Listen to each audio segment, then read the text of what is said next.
Iba-iba ang paraan at dahilan kung bakit natin ginagamit ang Facebook. Ang iba ay para makipag-usap sa malalayong kamag-anak. Ang iba naman ay para humanap ng mga kaibigan at karelasyon. Meron ding iba na ginagamit ito para sa kanilang negosyo at sa biyahe. Dear Papa Dudut, ako nga pala si Angelito, 25 years old. At meron po akong karelasyon na tutok sa Facebook. Siya si Zoila. Mas bata lang ng 3 taon sa akin. Sa pagsisimula ng aming relasyon ay madalas ko nang napapansin ng hilig nito sa pag-Facebook. Lahat ipopost nito lalo na ang tungkol sa relasyon namin. Sa totoo lang ay hindi ako komportable sa ginagawa niyang ito. Magkaiba kasi kami. Gusto ko ay pribado at malayo sa social media ang buhay ko. Pero syempre hindi ko naman yon pwedeng ipilit sa kanya dahil magkaiba namang kaming tao. Hinahayaan ko siyang gawin ang gusto niya sa Facebook basta't hindi naman siya nakakasakit ng iba. Pero isang araw, napansin ko sa kanya, Papa Dudut, na may ginagawa na itong iba sa Facebook niya. Nagpaparinig na ito ng masasama at masasakit na salita sa mga taong hindi niya gusto. Pero hindi naman niya sinasabi kung sino eksakto ang mga yon. Nung una akala ko nagsishare lamang siya ng mga quotes sa Facebook. Pero napansin ko sa comment section, kapag may nagko-comment doon na ibang tao ay natutunogan kong tungkol yon sa kakilala niya. Minsan ay sinubukan ko siyang kausapin tungkol dito. Dahil nga sa masyado na itong nagagalit habang pinag-uusapan namin yung plastic na kaibigan niya, ay wala na akong nagawa kundi tapusin na ang topic bago pa ito magliyab at umapoy, Papa Dudut. Ayoko pa naman sanang makita siyang nagagalit dahil iba rin ito kapag mainit ang ulo. Mahirap pakalmahin. Sabi ko sa sarili ko, sa susunod ko na lang siya kakausapin tungkol doon kapag okay na ang mood niya. Hahayaan ko muna siya sa ginagawa niya. Hahanap ako ng tiyempo kung saan hindi siya galit at pwede ko siyang pagsabihan, pero mukhang malabo dahil sa tuwing may kaaway ito ay laging mainit ang kanyang ulo at syempre diretso ito madala sa kanyang Facebook para magparinig. Tulad na lamang noong pagkakataon na may nakaalitan itong kamag-anak. Sa akin ito nagsabi ng nararamdaman niyang galit. Alam ko na perfect timing na sana ito para sabihan siya pero grabe yung galit niya. Kaya as usual wala naman akong nagawa kundi ang pakinggan na lamang siya. Pero sinubukan ko naman siyang pasimplehang payuhang muli pero mukhang hindi umepekto. Natahimik na lamang ako, Papa Dudut. Kapag gano'n na ang sigaw niya, alam kong kailangan ko nang umatras at tumiklo. Lumalabas na naman ang pagiging alpha nito kaya naman alam kong kailangan ko munang promeno.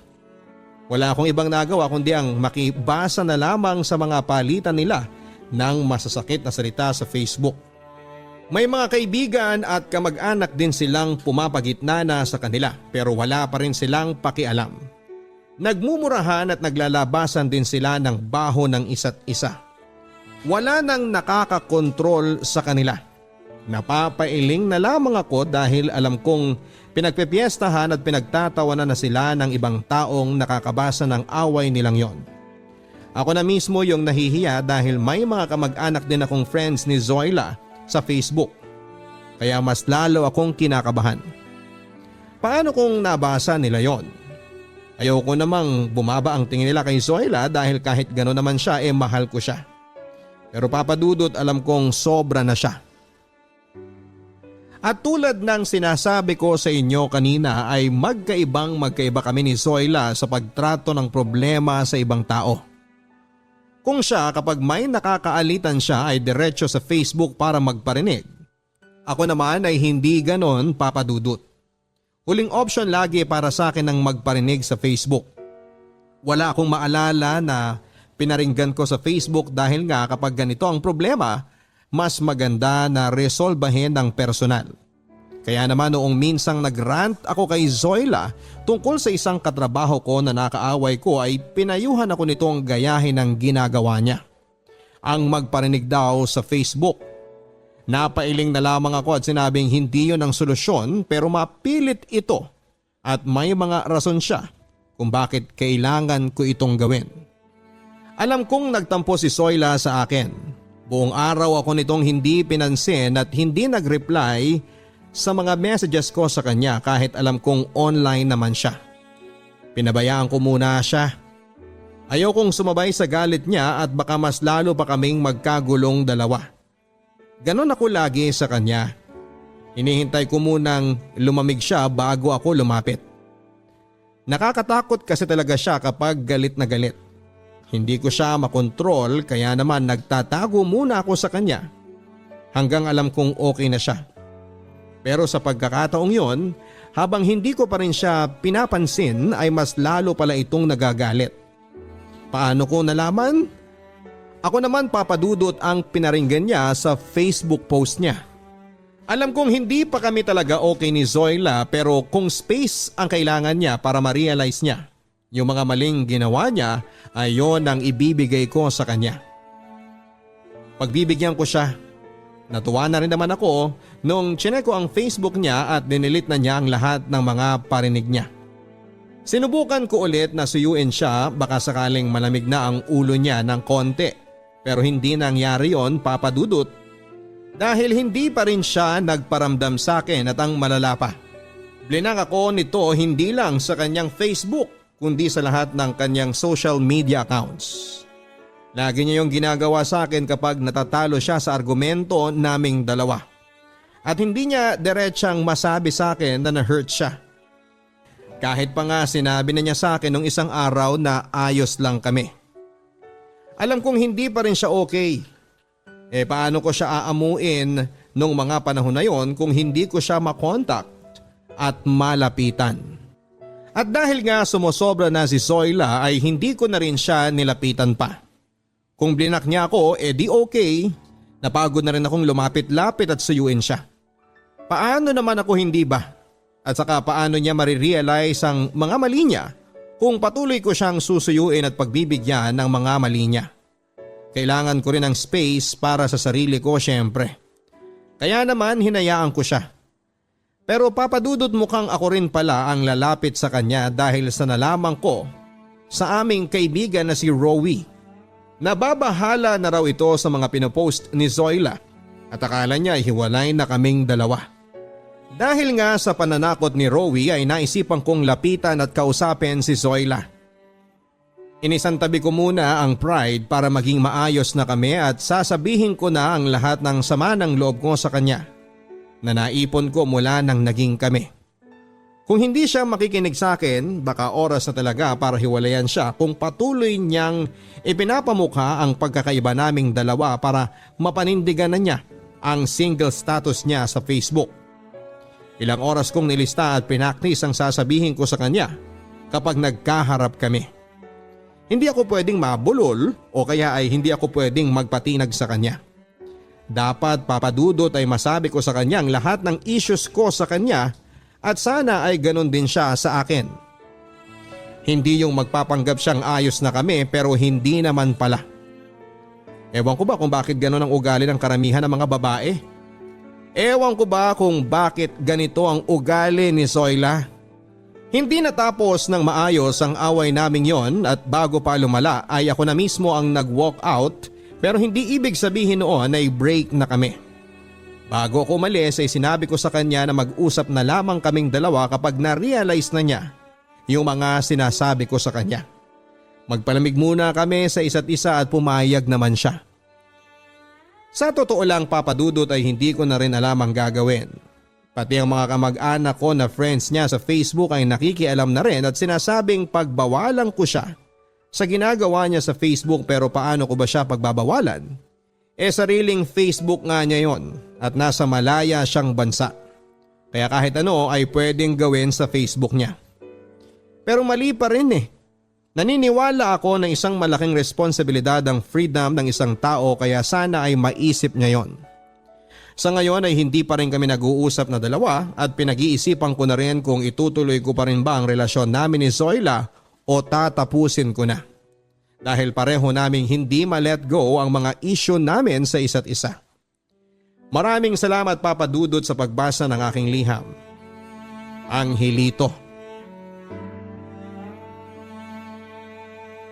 Sa oras ng pagsubok at kamalasan ay madalas nating naitatanong sa Diyos kung bakit nangyayari ang mga masasamang bagay sa mga mabubuting tao. Madaling maging tao ngunit mahirap magpakatao. Dear Papa Dudut, magandang araw po sa inyong lahat na ating mga kabarangay. Nawa ay kayo pong lahat ay malusog at matiwasay sa mga panahong ito.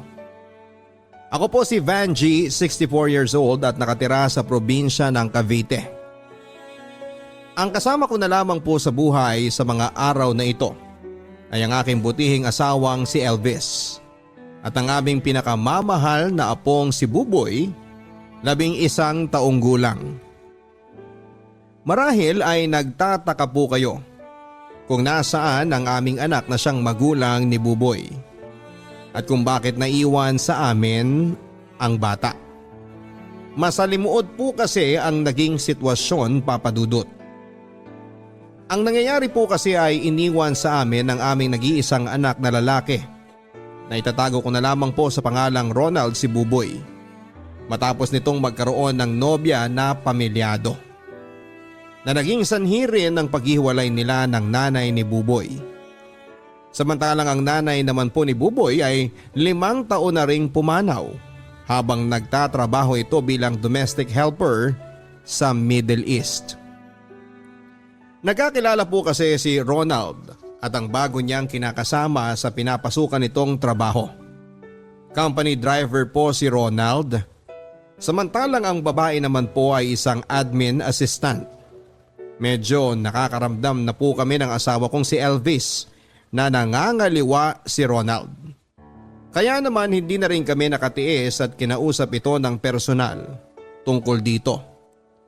At sa gulat nga po namin ay umamin ito at sinabi niya na makikipaghiwalay na siya sa asawa niya dahil hindi na niya ito mahal. Tumutol po kami ni Elvis sa desisyong yon ni Ronald. Lalo pat kasal at pamilyado ang babae. Hindi namin kailanman papayagan na manira ng pamilya ang sarili naming anak. Pero hindi na po namin napigilan si Ronald. At bukod sa nakipaghiwalay na nga po ito sa kanyang OFW na asawa, ay nagsimula na rin doon ang pagdistansya niya sa amin. At ang malala po maski kay Buboy ay dumistansya na rin siya. At tila nakalimutang may anak pa siya. Mula po nang umalis si Ronald sa bahay namin ay hindi na po siya nagpakitang muli. Nang mga unang buwan ay nakontak pa po namin siya kahit na papaano. At nagpapadala pa ng kaunting pera para kay Buboy. Pero matapos lang po ng ilang buwan ay naging padalang ang pagsagot niya sa mga text o sa mga tawag namin. At kinalaunan ay hindi na nga rin po nagpapadala ng pera at tumigil na rin sa pag-contact sa amin. Sa makatuwid ay iniwan na po sa amin ni Ronald ang anak niyang si Buboy. At para na nga pong nakalimutan na may anak pa siya. Pero sa totoo lang, Papa Dudut, ay hindi na po namin nakitang umiyak si Buboy sa pag-iwan ng ama niya sa kanya. Tama nga po si Ronald, malayo ang mismong anak niya sa kanya. Kaya siguro'y parang estranghero na lamang ang turing din ito sa tatay niya. Mula po kasi nag-abroad ang asawa ni Ronald ay tila nagbuhay binata na rin ang anak namin. Bata pa po kasi yon ay may pagkapabling na at maraming mga babae. At nung nabuntis niya nga po ang nanay ni Buboy ay parang napilitan din siyang maging ama rito. Kaya maski sa responsibilidad ay nanay na ni Buboy ang umako sa lahat. Kaya naman po dahil na rin siguro para makabawi ng kahit na papaano sa mga kasalanan ng anak namin sa mag-ina niya, ay sinubukan namin ni Elvis na maging mabuti at mapagkalingang lolo at lola sa bata. Nang tumagal ay nasanay na rin po kami na wala si Ronald sa aming pamilya. Nasanay na rin po kami na kaming tatlo lamang sa buhay. Si Elvis, ako at ang apo naming si Buboy. Malaki din pong kawalan sa totoo lang sa usaping pinansyal ng pumanaw ang nanay ni Buboy na OFW. Noong nasa Middle East pa po kasi ito ay nakapagpapadala ito ng 10,000 buwan-buwan para lamang sa mga panggastos at sa pagpapaaral kay Buboy. Kaya na-enroll pa namin sa maliit na pribadong eskwelahan ng bata. Kaya nang pumanaw po ang nanay ni Buboy ay namroblema po kami ng husto kung paano namin itatawid ni Elvis ang pag-aaral ni Buboy. Lalo pat fishbowl vendor lamang ang asawa ko. At ako naman po ay nagtitinda lang ng banana Q at iba pang mga kakanin. Hanggat maaari, Papa Dudut, ay ayaw din po sana naming ilipat ang bata sa public school dahil alam naming mas matututukan ito ng mga guro sa kanyang pag-aaral dahil iilan lang silang estudyante sa kanilang klase.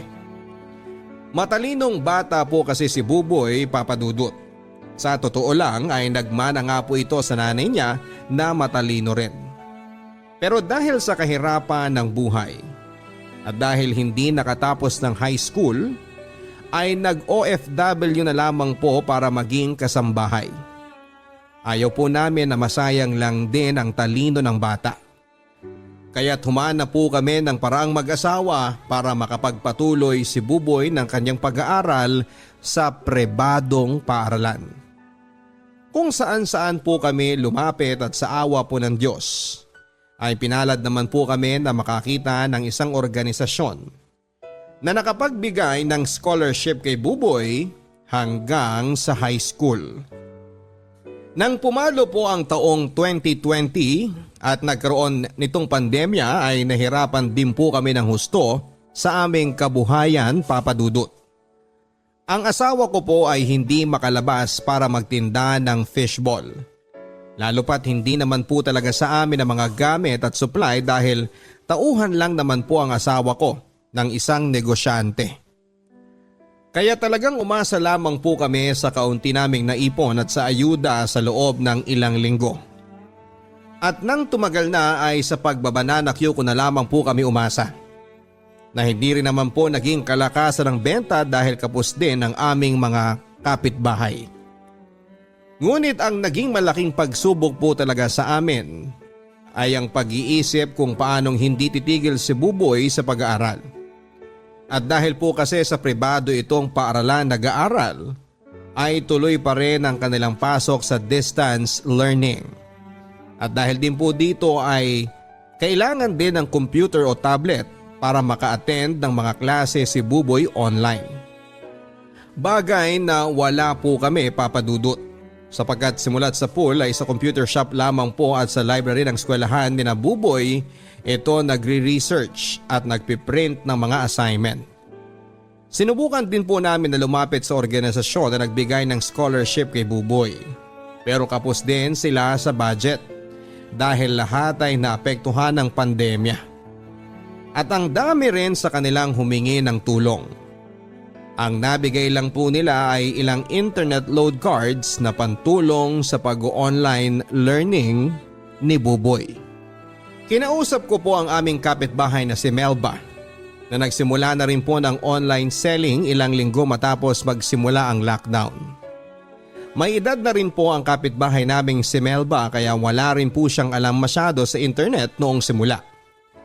Ang anak niya po ang palaging mahilig sa internet dahil naglalaro sa cellphone.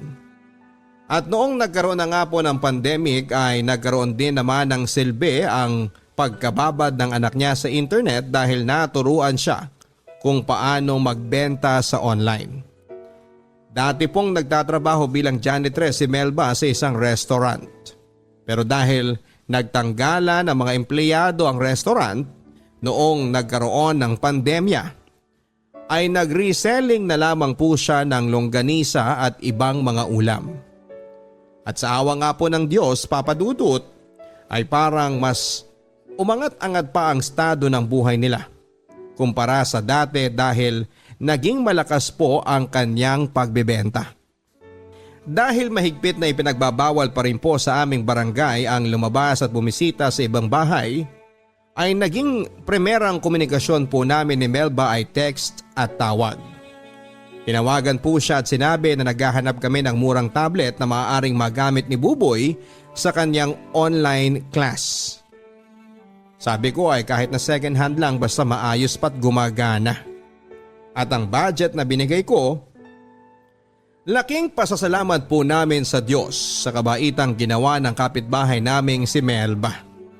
Bukod sa tinulungan niya po kami na humanap ng tablet para sa apo naming si Buboy na magagamit sa kanyang online class, ay nagbigay pa po siya ng 1,000 na pandagdag sa aming budget.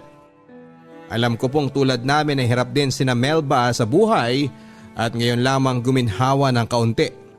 Kaya't ang pagbibigay niya ng 1,000 sa amin ay alam kong medyo may kurot din sa kanyang bulsa. Kaya naman gano'n na lamang ang aming pasasalamat sa kanyang kabutihan at sa kabutihan ng may kapal. Agad po naming chinek ang mga impormasyon ng mga binigay ni Melba na mga nagbebenta ng tablet online. Mga 6 po siguro yon. May mga second hand at merong mga brand new.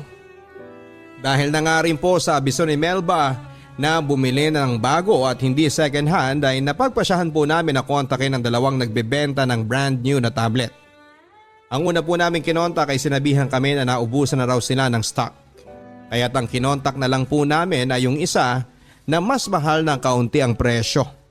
At agad naman po itong nag-reply sa amin at binigay ang instructions kung paano namin mababayaran ang makukuha na tablet. Ayon po sa nakapost sa online ay nasa Cavite rin ang nagbebenta ng tablet, Papa Dudut.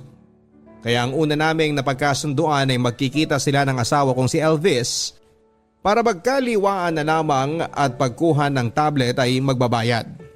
Pero ng araw na dapat po ay magkikita na sila ay biglang nag-text ang seller na masama raw po ang pakiramdam niya kaya ipinaurong po ang kanilang pagkikita. Pero kinabukasan din po, agad ay nag-text muli ang seller at sinabi na naubusan na rin siya ng stock dahil meron daw bumili sa kanya ng bulto at kinuha din kaagad. Kaya't ang naging susunod na usapan ay kumuha lang daw kami diretsyo sa supplier niya sa Ilocos at ipapadala na lang sa amin sa Cavite ang tablet. Magdagdag na lang daw kami ng kaunti para sa shipping ng gamit. Nag-iba na po ang kutob namin sa seller sa puntong yon, Papa Dudut. Kaya naman naisipan namin na i-cancel na lamang ang order namin at sa iba na lamang kumuha. Isa pa ay puro text lang kami nagkakausap. Pero nang sinabi po namin na ika-cancel na namin ang order ay bigla na po itong tumawag at sinabi na hindi niya po kami niloloko. At para nga daw po mas maging komportable kami ay ililibre na raw po niya ang shipping.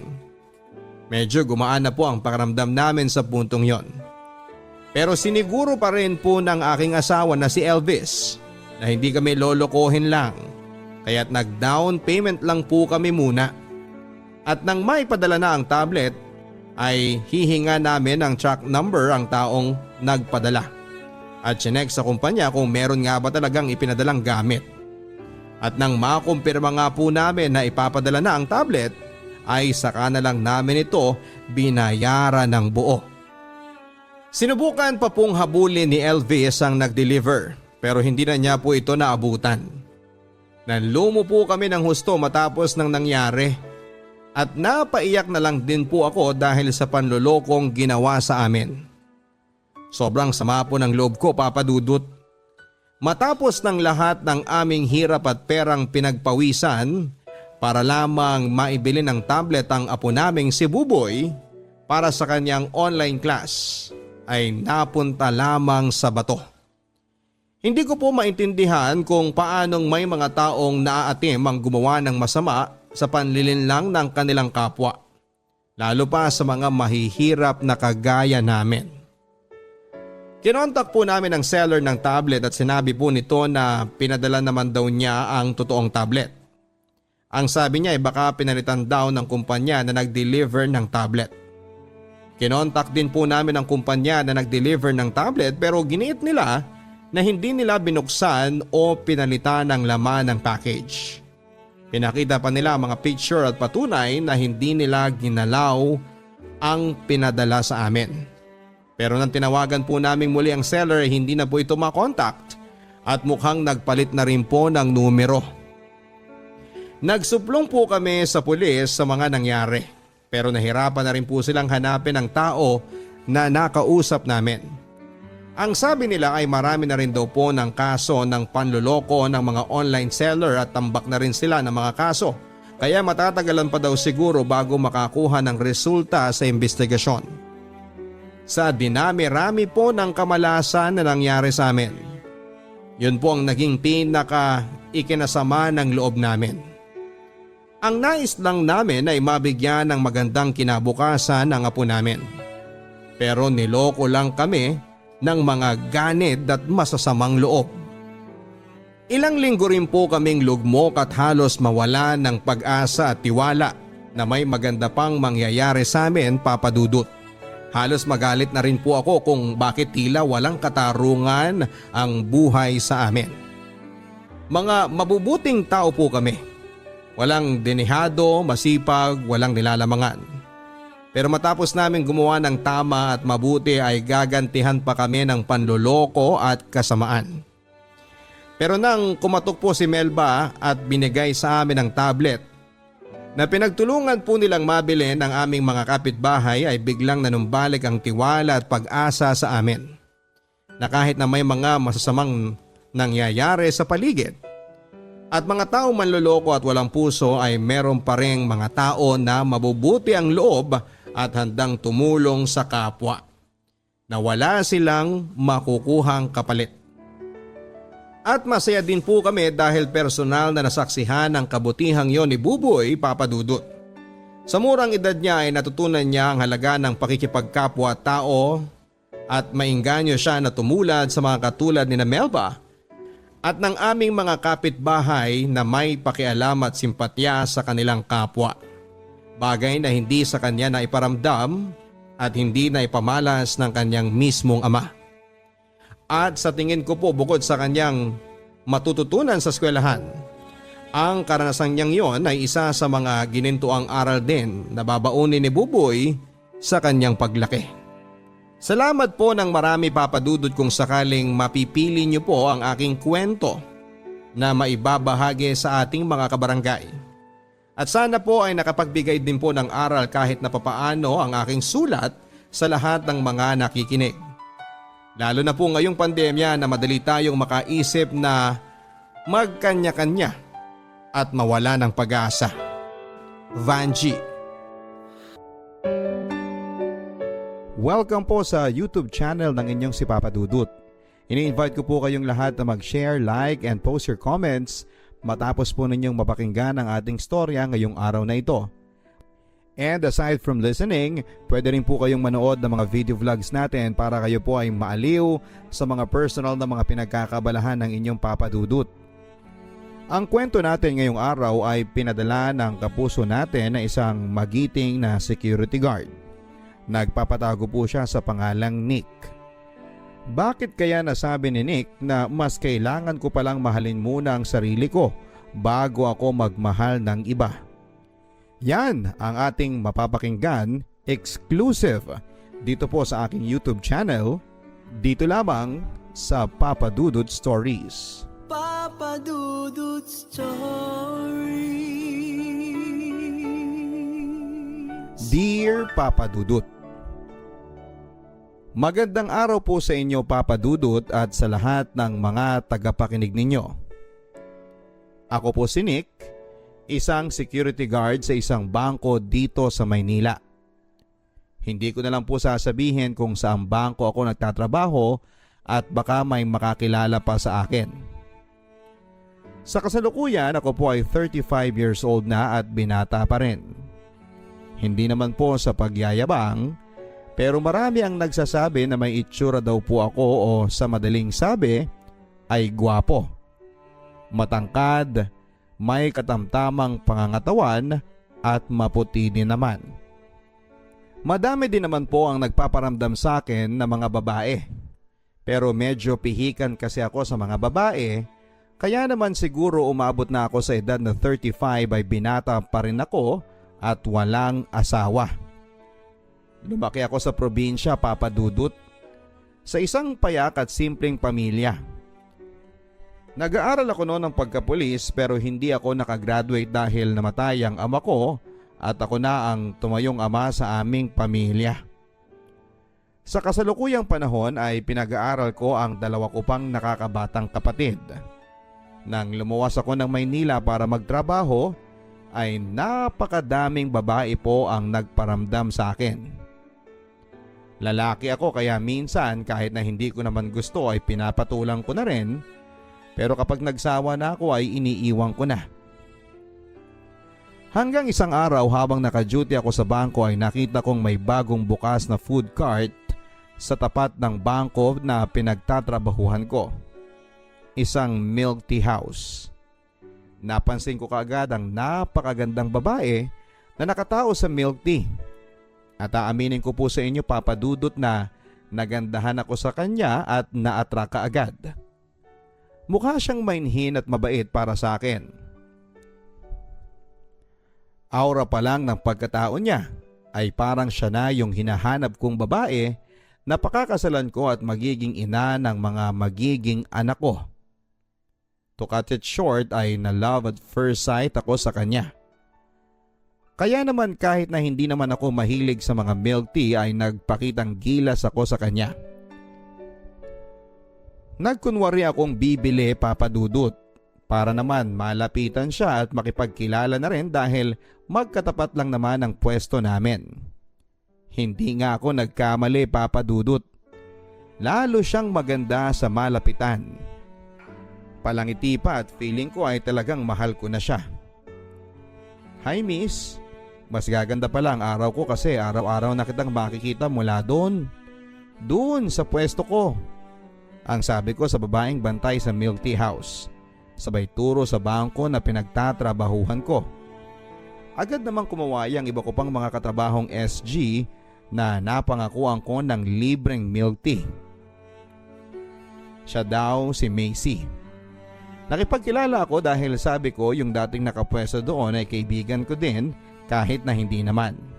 Para lang may dahilan ako na alamin ang pangalan niya at maging kaibigan ko na rin siya. Mula nga noon, Papa Dudut, ay palagi ko na siyang nilalapitan.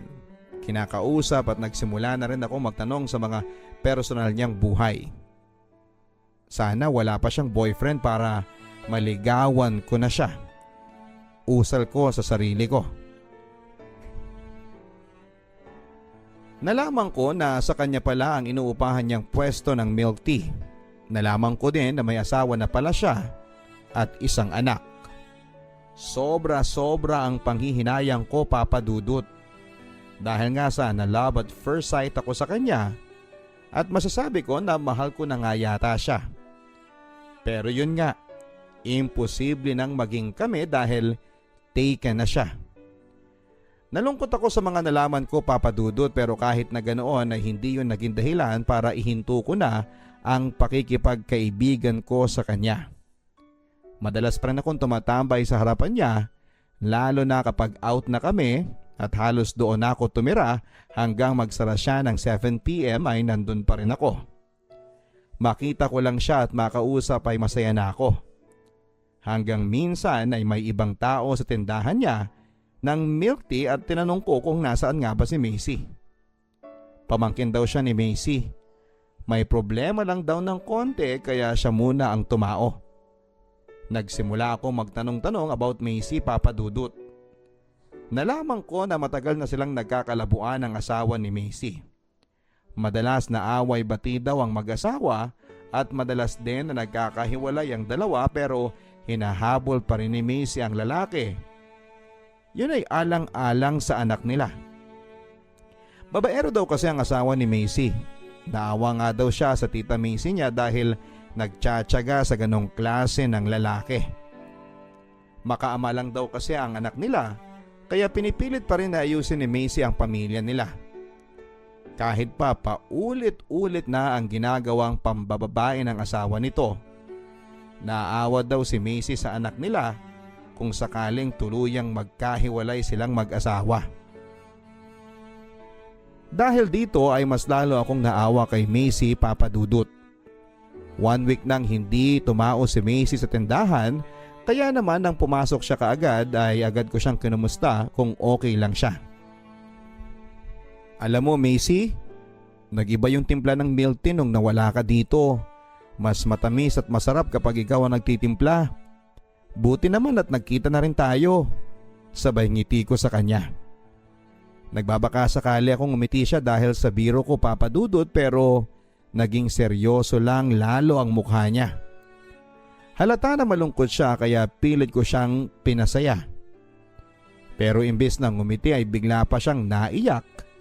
Ang sabi niya ay buti pa daw ako at nag-i-effort na mapasaya siya. Magsasara na siya noon pero ang sabi niya ay parang ayaw pa niyang umuwi dahil malungkot daw sa bahay nila. Ang sabi ko naman ay sumama muna siya sa boarding house ko. Malapit lang naman ka ako dito yon sa milk tea house. 3 lang kami sa boarding house, ang isa ay panggabi. Ang isa ay umuwi sa kanila pansamantala kaya kako wala akong kasama ngayon sa bahay. Pumayag naman siya kaagad at nagsuggest pa siya na bumili muna kami ng mga pagkain para daw mag-food trip kami. Pagdating sa bahay ay kumain kami ng kumain. Tinanong niya ako kung umiinom daw ba ako. Sabi ko naman ay hindi. Ang sabi niya ay gusto niyang uminom pero hindi ko siya pinayagang uminom at pinayuhan ko siya na hindi sagot sa problema ang alak. At sana kako ay harapin niya ang problema niya at huwag niyang tatakasan. Kung ayaw ng asawa niya, huwag niyang ipagsiksikan ang sarili niya dito. Macy, hindi naman sa hinihiling ko na magkahiwalay kayong dalawa ng asawa mo pero mas madami pang iba dyan na mas deserving sa pagmamahal mo. At kung anak mo ang inaalala mo, maniwala ka. Sa awa ng Diyos, naniniwala ako na unti-unti din niyang matatanggap yon. Nasa paggabay at pagmamahal lang yon ng mga magulang. Mahabang pagpapayo ko sa kanya. Naiyak siya at nag-open na rin siya sa akin. Umiyak pa siya ng umiyak at napayakap pa nga siya. Mahal na mahal ko si Macy, Papa Dudut, kaya sa simpleng pagyakap niya sa akin ay sobrang kuryente na ang dumaloy sa katawan ko na parabang ikakamatay ko agad-agad. Hindi na ako nakapagpigil kaya naman nang kumala siya sa akin, kahit umiiyak pa siya ay hinalikan ko siya sa mga labi niya. Kakaibang kiliti ang naramdaman ko noon, Papa Dudut. Masarap ang lasa ng laway niya. Singtamis ng milk tea na timpla niya. Masarap ding hawakan at halikan ng maputi at makinis niyang balat. Nang gabing yon, Papa Dudut, ay may nangyari sa aming dalawa. Humingi kaagad ako ng sorry pagkatapos noon. Ang sabi ko ay hindi ko intensyon na samantalahin siya, lalo ngayon na may problema siya. Inamin ko na ang lahat sa kanya, Papa Dudut, na love at first sight ako sa kanya, na mahal ko na siya noon pa lamang una ko siyang makita. Ang sabi ko ay bigyan niya ako ng pagkakataon para sana patunayan yon sa kanya at subukan namin para makalimutan niya si Philip, ang asawa niya. Sabi niya ay, oo, susubukan niya sa pamamagitan ko. Pero hindi daw ibig sabihin na sa pagpayag niya ay mahal na rin daw niya ako. Dahil hanggang ngayon ay mahal pa rin niya si Philip, ang asawa niya. Pero kahit na ganoon ay nagkasundo kami na maging kami at sinagot niya ako. Mula noon, Papa Dudut, lahat ng alam kong paraan para maiparamdam sa kanya na mahal ko siya ay ginawa ko na. Nandyang pinapadalhan ko siya ng pagkain sa umaga, tanghalian, merienda, kahit gabi bago siya umuwi ay sinisigurado ko na nakakain na siya. Palagi ko rin siyang pinapasaya sa mga simpleng joke. Nireregaluhan ko siya ng kung ano-ano. Kahit na simple at mura basta napapasaya ko siya. Binibilhan ko din siya ng mga damit, mga bagay na alam kong hilig niya at mga alahas na silver. Mahal na mahal ko si Macy, Papa Dudut. Sa kanya ko nakita ang isang babaeng pinapangarap ko. Ang babae sa aking pantasya ay nakita ko sa katauhan ni Macy. Yun nga lang ay kasal na ito at may isang anak na. Pero kahit na ganoon, Papa Dudut, ay hindi yun nakasagabal para lalo ko siyang mahalin. Naging lihim ang relasyon namin dahil sa sitwasyon niya. Masaya kami sa tuwing magkasama kaming dalawa at kapag may pagkakataon ay lumalayo kami para mamasyal, para walang ibang makakilala sa kanya. Minsan tinatanong ko siya kung natutunan na ba niya akong mahalin, kasi nga mahal na mahal ko na siya. At habang tumatagal ay mas lalo pang lumalalim ang pagmamahal ko sa kanya. Sabi niya ay mahal din daw niya ako. Nagpapasalamat nga daw siya sa akin dahil kahit na gano'n ang sitwasyon niya ay tinanggap ko siya at minahal ko. Napakasaya ko, Papa Dudut, na unti-unti na raw siyang nakakalimot kay Philip dahil sa akin. Sa katunayan ay sobrang proud ako kapag nagde-date kami ni Macy kasi nga napakaganda niya. Isinama ko din si Macy sa probinsya namin at ipinakilala sa aking mga magulang at mga kapatid, mga tiyuhin at tiyahin, mga pinsan, at madami nga nagsasabi na pakasalan ko na raw at baka mauntog pa daw si Macy at makawala pa. Natatawa na lang kami syempre. Hindi kasi nila alam ang sitwasyon namin ni Macy. Hanggang sa umabot na kami ng 2 taon na masaya kahit na lihim ang aming relasyon. Lihim pero nairaraos at masaya. Hanggang isang araw, naka-duty ako ay nakita ko ang asawa ni Macy sa tindahan niya. Tinitigan ko silang dalawa. Parang aligaga si Macy at panayang sulyap sa akin. Naiilang siguro siya dahil nandun lang ako at nakatingin sa kanila ng asawa niyang si Philip. At dahil nga sa magkatapat lang ang aming trabaho, bantay namin halos lahat ng kilos namin. Hindi naman nagtagal ang asawa nito at maya-maya pa ay humalik ito sa labi ni Macy at nagpaalam na aalis na. Aaminin ko sa inyo, Papa Dudut, na sobra ako nanlambot noon. Ano kaya ang ibig sabihin ng halik na yon? Nagkabalikan na ba silang dalawa? Ang sama ng tingin ko sa kanya pero hindi niya ako halos matignan. Pagka-out ko sa trabaho, sa sobrang sama ng loob sa kanya ay hindi na ako dumaan sa kanya at umuwi na ako kaagad. Malapit lang din doon ang bahay ko. Inaasahan ko na napupuntahan niya ako sa bahay pagka-out niya ng 7 p.m. Noon ay niyakap niya ako kaagad pagkakita niya sa akin. Umiyak siya at nagpaliwanag. Nick, bumalik na si Philip sa buhay namin ng anak ko. Para daw magpakatatay sa anak namin at para ayusin ang pamilya namin. Naiiyak na sabi ni Macy noon. At ano, naging masaya ka na? Hindi. Hindi tulad ng sinasabi mo ang nararamdaman ko, Nick. Hindi ako masaya na nagpakita at nagparamdam siya sa amin. At sinabi ko yun kay Philip pero ano? Ayon pa kay Macy ay lumabas daw ang anak nila at umiiyak sa harapan nilang dalawa. Nakiusap daw ang bata na sana itanggapin daw muli ang kanyang ama para mabuong muli ang pamilya nila. Naawa siya sa anak niya kaya napaoo ito. Pero huwag daw ako mag-alala dahil nagkabalikan man sila. Oo, tinanggap niya ang asawa niya sa bahay at sa pamilya nila. Pero hindi naman daw sa puso niya. May mga limitations pa rin daw siya dito. At sa ngayon nga ay sinusuyo siya ng maigi ng asawa niya. Ikaw, Nick, ang mas mahal ko kesa sa asawa ko. Kaya wag mo sanang isipin na niloloko kita. Pakikisamahan ko lang siya dahil sa anak namin. Seryosong sabi ni Macy sa akin matapos nga noon ay niyakap pa niya ako ng mahigpit. Niyakap ko din siya at nangako kaming hindi bibitaw sa aming pagmamahalan. Pero mula noon ay dumalang na ang oras at panahon na nagkakasama kami. Halos araw-araw kasi siyang sinusundo ng asawa niya pagka-out niya sa trabaho. Madalas din siyang sinasamahan nitong tumao sa may tindahan. Sobrang sakit sa akin na makita ko na ang taong mahal ko ay hiram ko lamang.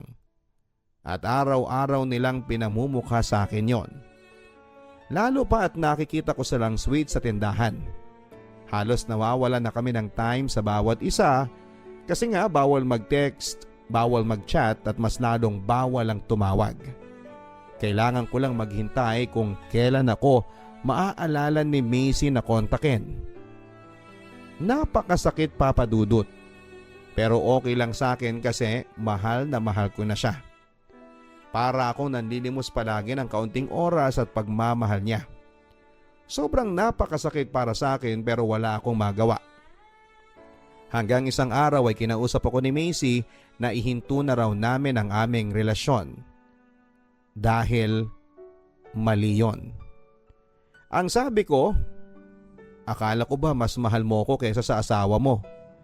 Dahil dito ay hindi ako pumayag, Papa Dudut.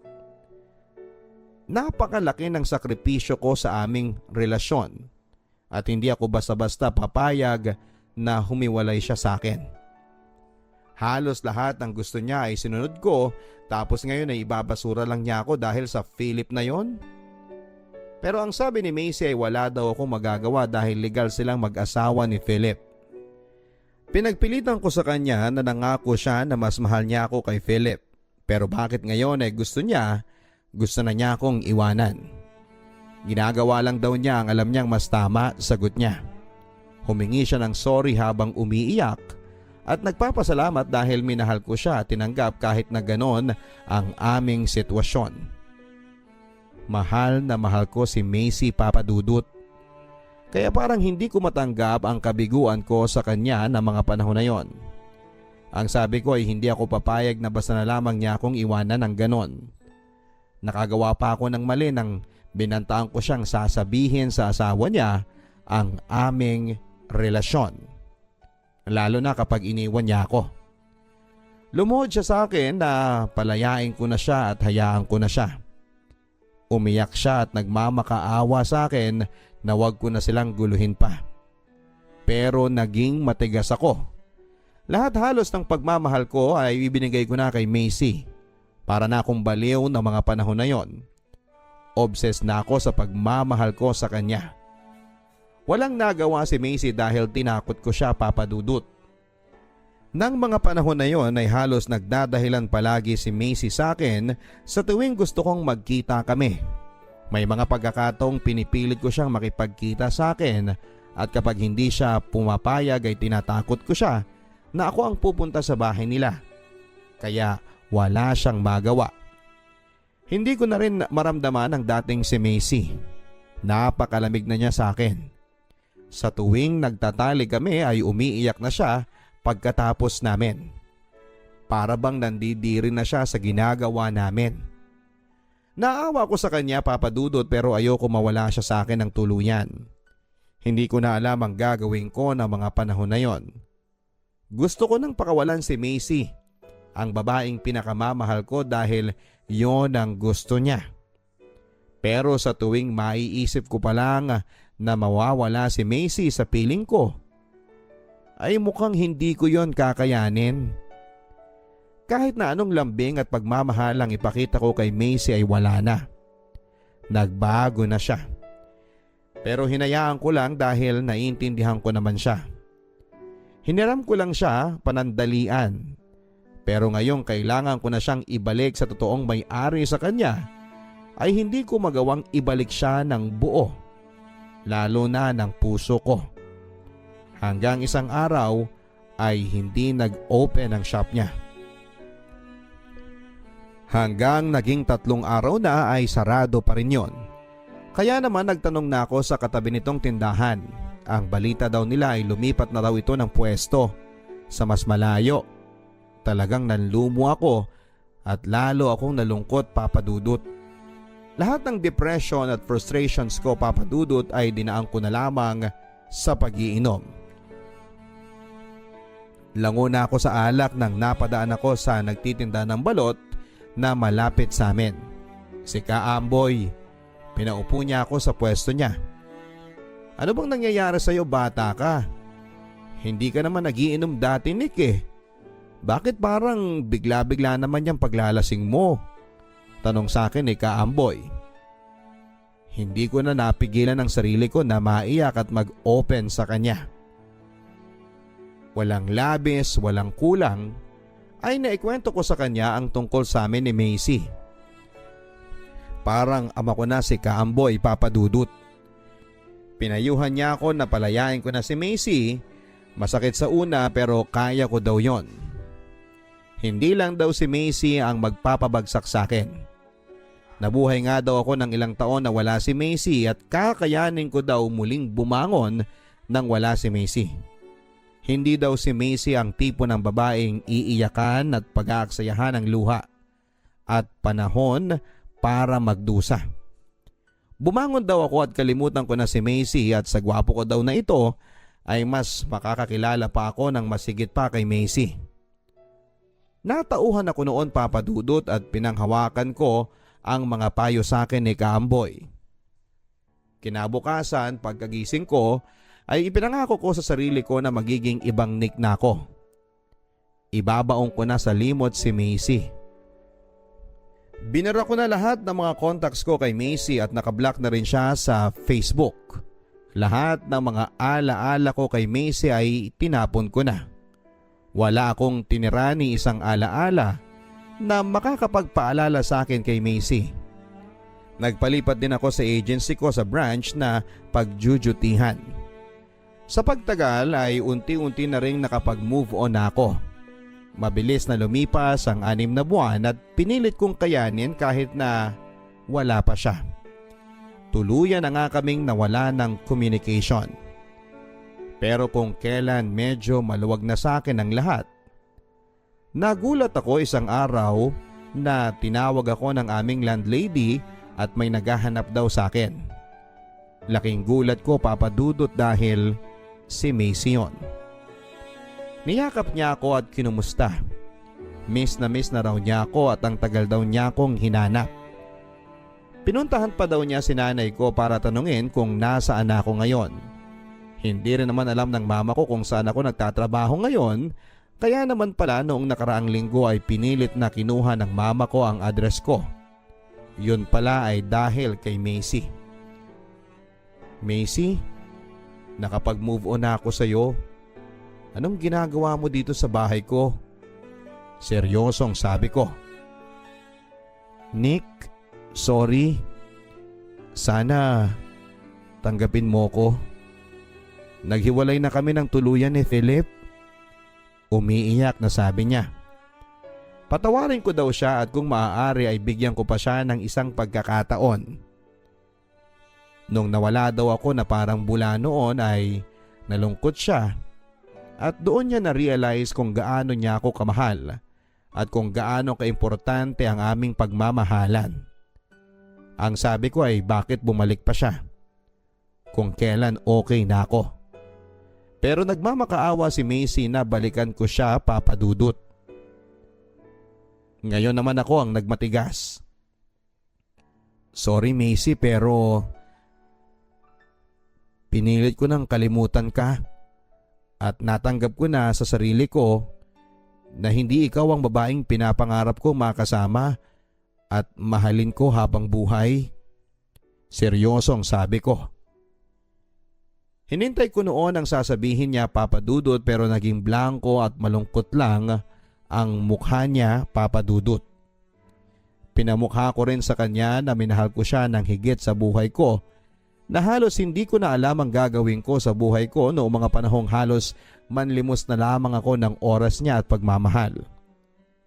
Pero sinayang lang niya.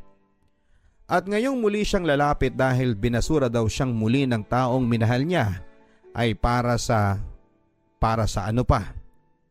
Na kapag nagkabalikan sila ay maiitsapwera na naman ako. Alam mo Macy, isa lang ang natutunan ko sa iyo. Mas kailangan ko palang mahalin muna ang sarili ko bago ako magmahal ng iba. Umiyak siya at nagsorry muna siya, Papa Dudut, bago siya tuluyang umalis. Pero kahit na ganoon ay alam ko na napaglamanan ko din ang sarili ko. Mahal ko pa rin siya, Papa Dudut. Gustong gusto ko pa rin sabihin sa kanya na oo, tayo na ulit. Gusto kong yakapin siya ng mahigpit at punasan ang mga luha niya at i-comfort muna siya, pero hindi ko yon ginawa. Hanggang ngayon ay mahal na mahal ko pa rin si Macy. Pero hindi sapat na dahilan yon para kawawain ko ang sarili ko. Sa ngayon, Papa Dudut, ay wala na akong balita sa kanya mula nang huli kaming magkita. Mag-iisang taon na rin yon. Pero hanggang ngayon ay naiisip ko pa rin siya. Sa buong buhay ko, sa kanya ko lang naramdaman ang ganong klase ng pagmamahal. Pero minsan talaga, hindi rin sapat na sabihin mong mahal mo ang isang tao dahil sa mas maraming kadahilanan at sitwasyon. Sana ay mapili ninyong basahin ang aking kwento sa inyong programa, Papa Dudut, para kapulutan ng aral ng marami. Marami pong salamat and more power sa inyong programa.